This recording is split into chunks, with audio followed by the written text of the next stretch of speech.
Hi, this is Kelsey Blaho, and I'm going to be talking through a case study for Module 12. So, for the first section, it's a summary of the case and establishing the facts. So, here's just an overall summary of it, and I'll go more in depth on the next slides. So, what happened, or what is happening? So, there's a rural community called Lightville Community School District. That is a town that is growing and running out of room, so they need to build a school to accommodate that. There was a discrepancy about building the new school. There were people that weren't sure about if it would be a good option or not. An architecture firm was hired to figure out the space issue. Some people in the town weren't quite sure about this. The town voted 53% in favor of adding a middle school. So the superintendent decided to hire a new principal named Susan Potter. She was given a year before the school was being finished built to get some things done. The first goal was to hire new staff, and she had a list of other things to get done, but one of them was to create a vision for the school. And then Principal Potter created a committee to help her come up with and make decisions. This committee did not like her idea of having her committee to decide on the vision statement, and they really wanted just her to come up with the vision statement. So what didn't happen? I think there was kind of a miscomponent of developing relationships among the staff and community members, doing research on the community and staff prior to getting the committee together, and then just researching other schools, what they're doing, what the district's vision was.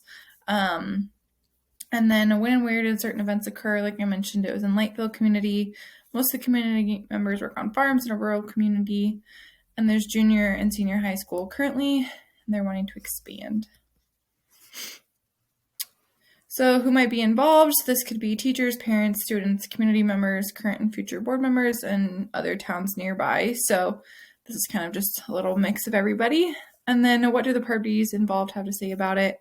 So there's a lot of influential teachers that are helping Principal Potter decide on the vision statement, architecture firm giving their input, Superintendent Rawlings hiring Principal Potter, 3 different groups, all the different sides, some in favor, some not in favor. And then it's just a really tight-knit community, which I feel like most small communities are. And so having their input is really important.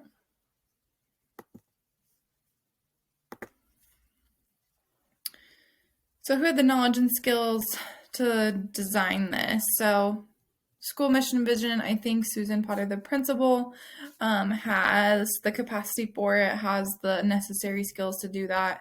And then there was also an advisory committee of 4 teachers, parents, and other administrators, which can help along with the process. And then working on improvement and reflecting some different things. I think Susan has the right idea of the committee to help having the committee to help her kind of come up with some of these, because I think there's a lot to that, and she's kind of coming from a different place, so having that community around her can really help. And then I think Principal Potter again has the capacity to do a lot of these things, especially that improvement process, reflecting on some of this stuff. Again, like I said, she's coming from a different area, so having that committee to help her make decisions. And it's currently in the hands of Helen, who's kind of the chair of the committee, who's like ultimately in charge of making the decisions. And so that's kind of where it gets left off, is with Helen and the committee voting. And they're basically like, we think Miss Potter should be in charge of making all the decisions, even though Helen's the chair of the committee. And so there's kind of this back and forth at the end about who should decide what. But I think Principal Potter ultimately in the end has the knowledge, skills, background to do all of that. Section 1, so again, just continuing with the summary. So again, just incorporate the following plan and in following their plan. So it's not quite fully developed, and so that's kind of where we're left off. So the committee's kind of come together, they've decided who's going to make what decisions, and that's kind of where it gets left off. There's only evidence, again, of that being formed, so there's no evidence of the mission statement or vision statement actually occurring. How do they evaluate their plans? So they're still kind of evaluating. We're kind of left off where Principal Potter is trying to figure out what to do next. And then there are some items that weren't addressed. They hadn't gotten too far because of the sticking point. So section 2, any legal or ethical issues. So some big things to look at here.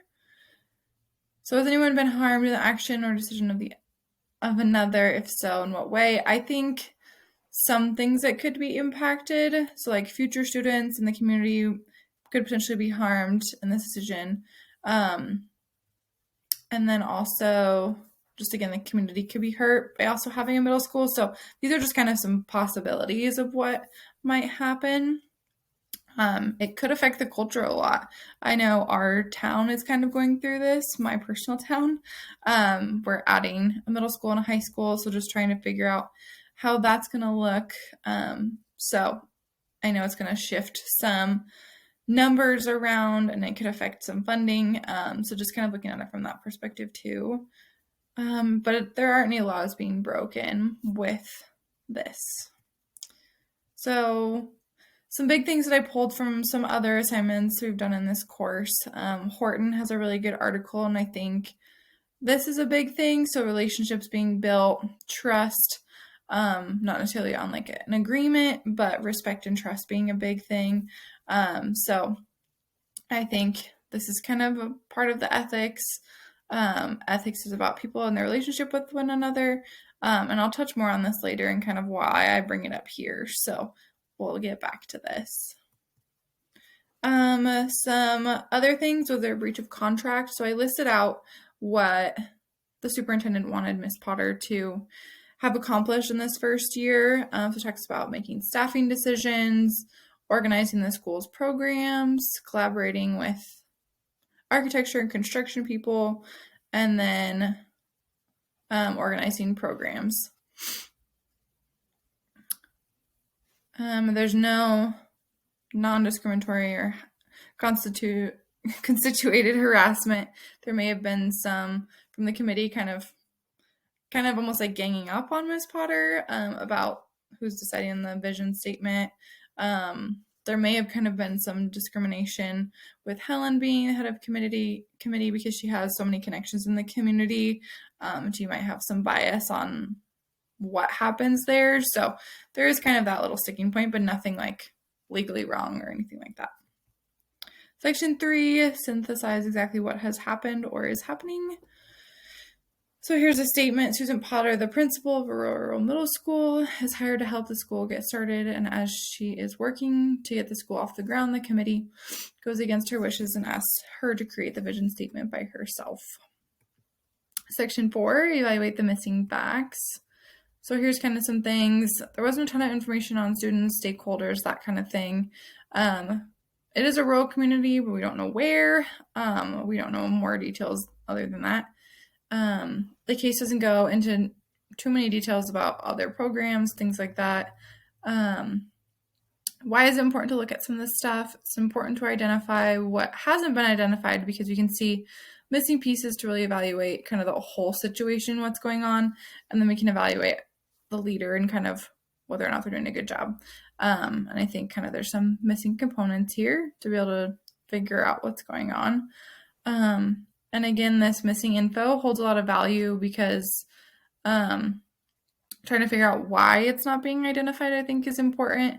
And then making those connections if that missing information would make the situation better or worse, depending on if it was included or not. Section 5, review and prioritize the information. So prioritizing information, so ethical things that might be happening, protocols, needs being met and following rules, making sure everyone feels heard, and then just finding areas to improve. So those are kind of the top priorities. Section 6, how I would have handled the situation. So my plan, get to know the community members and share some about myself. So this is where it goes back to that ethics component that I was talking about with the Horton article.